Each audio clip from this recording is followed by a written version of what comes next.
So there's a couple of videos uploaded earlier in the week which have caused a little bit of a ruckus. In fact, there's been hundreds of comments, but I thought I'd take time out to create a little bit of a different video where I respond to some of the negative tweets and comments from the general public about the video and answer a couple of things that have been said. So without further ado, let's rattle through. We've got about 5 or 6 different points here. So first of all, Chris Paul says, can't really blame Moplay for stopping an arbor really. Fair work to cop you in an afternoon. Right, next one says, you can't get on is their name. So sounds like they have frustration getting their bets on anyway. And he says, probably not the best example to show a complete arbor at work. Moplay weren't too bad that they allowed me about 6 bets at £100 to £200 on dogs only. Well done. Another one from Scott, which says, I'm sure the prices that were taken would have been above SP most anyway. Like, how else do you make money in betting? Honestly. These comments are a bit stupid really, aren't they? All of the negative comments that I've seen, and we've got a few more to go through here as well, but like longer ones, but all comments seem to come from the assumption of you're an arbor, and it seems that, and I don't know who these people are as well. I mean, they may be, they may not be, they may be affiliated to bookmakers, they may be bookmakers themselves, they may be the people sat in the trading rooms gubbing accounts, who knows. But they all seem quite strongly aligned to bookmakers and bookmaking, and it seems like there's this general trend of, as soon as anybody takes a value, oh, they're an arbor. You know, hit them with the stick when they're an arbor, it's not fair they're an arbor, which is just like the lamest possible thing you could say. The video that was created earlier in the week was actually to highlight the fact that it's very wrong how these companies portray themselves and the things that they advertise, and then they stop people if they do win. So as a prime example, I've got a couple here on the screen. 888 Sports say, bet you can. Bet you can what? They've closed my account. They've restricted me to pound bets a long time ago. In fact, all of these accounts I've lost over time. You've got Ladbrokes going, once is lucky, twice is talent, from the professor that does the numbers. This is the Ladbrokes life. You've got Moplay themselves from earlier in the week advertising the fact that you can get, you know, better odds and higher odds and all this, but as soon as you take them, they restrict your account and stop you from betting. No doubt they will brand you as an arbor because you take value. Or Coral, you know, that's a long-term famous one. That the smart money is on Coral, but as soon as you do anything smart, you get restricted. So that was the purpose of the video, to really actually highlight that and put that out to the general public, because these big firms get away with censoring the fact that that is exactly what happens and portraying the fact that you can win, when really you haven't got hope in hell for any longer than a couple of days. However, if you do have a gambling problem and a gambling addiction, as some of the feedback that you'll have seen on the site and the blog and stuff, they treat you very differently. Sometimes they send you free stuff, sometimes they encourage you, sometimes they say, do you know what, we're not encouraging you, but set your max bet limit to £5,000 a day, because that's a responsible thing to do. So, you know, coming back to those first 3 ones there, they're short and sharp, and, you know, like, they're all relatively reasonable people on Twitter, it seems, but, you know, at the end of the day, you've got to have value to win, yeah? Bookmaker wins over the longer term because they offer the opposite of value, the opposite bad value. So it's a scientific fact, you know, it's like, it's in line with gravity, the world being flat, the world being round, sorry, not being flat, all that kind of stuff, yeah? You have to take value if you're going to win. But it's a very lame excuse, in my opinion, to just turn around and go, oh, they're an arbor, because it's an easy thing to say, an easy thing to brand it. The next one is from, do you know what, this is one of my favourite accounts over time. A lot of people probably won't even be aware what it is. It's Harry Hindsight. And basically it's a Twitter account which is created with the sole purpose of, after the fact, making a point and having a little dig at everybody. It's very sad really, a little bit spineless, but anyway, you know, sometimes he talks a bit of sense. It's not purely a hate account. Bookmaking has had its day, like Blockbuster and Netflix has it, ? Bookmaking has anything but had its day. Profits are going from strength to strength, and you're often moan about it. What is taking its place? Bookmaking is here to stay. Get used to it. Well, you know, I mean, it's fair in the short term. Definitely this year, if we were to look at Denise Coates' salary and all that kind of stuff, then they are going strength to strength. They're taking a lot of money. Their online interest is growing. It's an upward trend.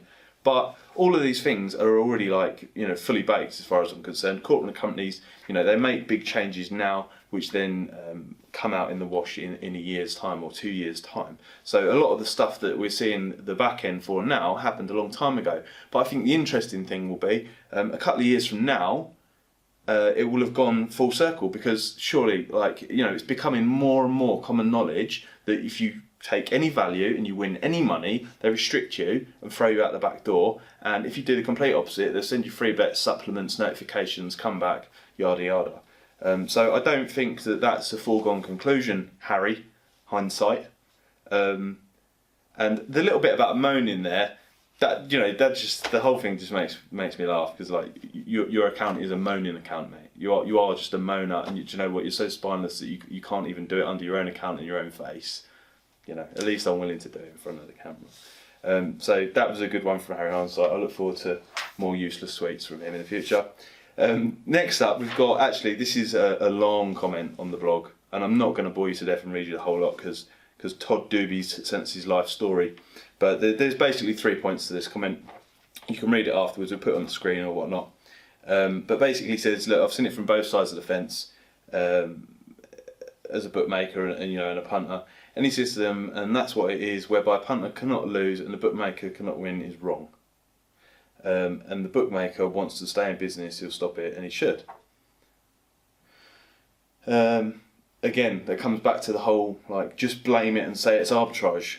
But at the end of the day, what is wrong with arbitrage, right? Because if a bookmaker is not providing, if they're not covering their own ass with their prices, that's their problem. Yeah, improve your product, improve your systems, improve your pricing. You've got millions and millions of pounds to do it, so why not? Yeah, because a lot of these firms are making heaps of money. Yeah, I think that, again, it's just a lame cop-out answer. If I was to walk into Tesco's and only take the value items off the value shelf, or only go in with coupons for discounted products, they wouldn't treat me like that and throw me out. And they certainly wouldn't advertise them, and then when you go in the shop, go, you can't have it. Because that's exactly what bookmakers are doing, and that's the whole point here. They're advertising something that they are not supplying. So second point, don't think bookmakers being mean is surviving in this game is not easy. I mean, come on, spare me. Denise has just paid herself 323 million quid this year. It's not a game of survival. If you can't survive, then you're doing something wrong with your business, you know, or, you know, you're operating too small or in the wrong place or whatever. It's not a case of there is not enough money in the marketplace, because that's what I'm trying to say, because there's so many facets to that. But, you know, Denise has proved there's plenty of money in this marketplace.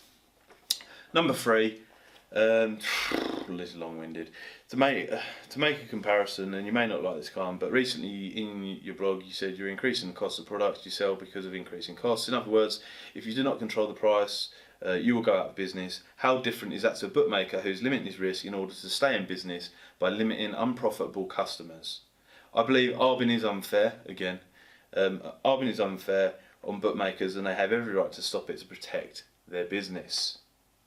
I think that's a bit of a crappy comparison, if I'm honest with you. I'm quite open to negativity. As per this video, I don't mind people making negative comments. I can take it, and I'm not saying that I'm perfect in any way.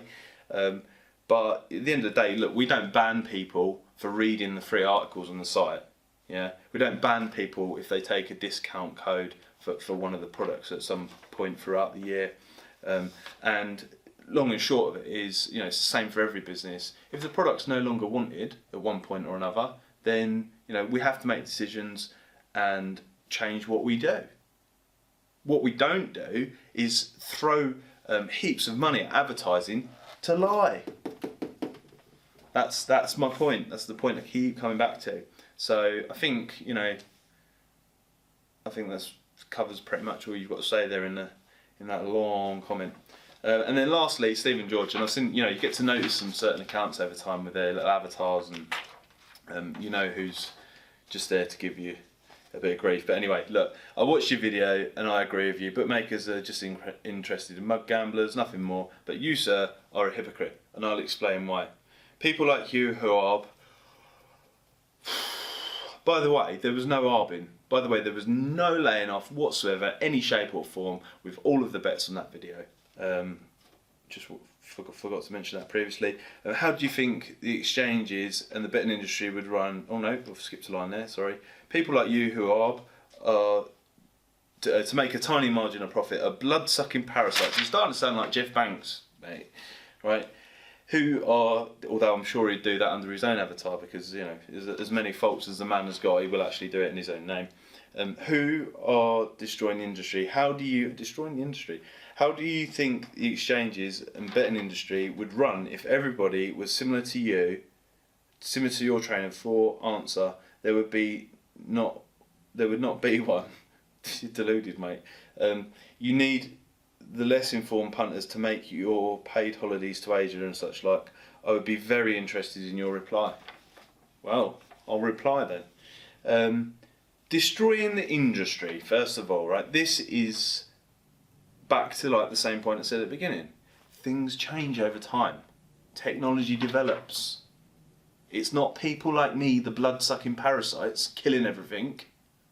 Yeah? It's not the fact that people arb or go to take value. Everyone's in it for themselves. Of course they're going to take value. It's the whole purpose of the game. The bookmaker's taking value. Nobody's giving them crap for, offering really bad prices in the other direction, because that's all it is. It's the other way round. To win at betting, you take value. For a bookmaker to win at betting, they offer crap value. But destroying the industry is just ridiculous. It's just like this old prehistoric, archaic view of seeing things, just going, they should not change because I don't want them to. It's like, Uber and cab drivers. Cab drivers don't like it. It hasn't destroyed the cab driving industry, it's just changed it. It's just changed the way people operate. It's made it cheaper for the end user. Netflix, Amazon, with the book business. Amazon weren't a blood-sucking parasite that killed all booksellers. It's just technology and development and innovation. Cars. I'm sure, if you go back 100 years, there was some guy flogging horses to travel from one town to another, and then the car come out. What he didn't do, or maybe they did, but it didn't really get far, was to dig their heels in and go, oh, blood-sucking parasites of your cars. If it was for all you people, then no one would be able to travel anywhere. Come and buy my horses. It's ridiculous. So, yeah, I think, I'm banging on a little bit there. Preaching to the converted, I guess, because a lot of these people, I think, are affiliated to bookies. But we're on the point there you make there. You need less informed punters to make your paid holidays to Asia, because obviously you've seen that I like to have a few holidays, and early in the year I went to Thailand. But I don't see it like that, because on a betting exchange, people exchange money, Stephen. Yeah, so it's a level playing field.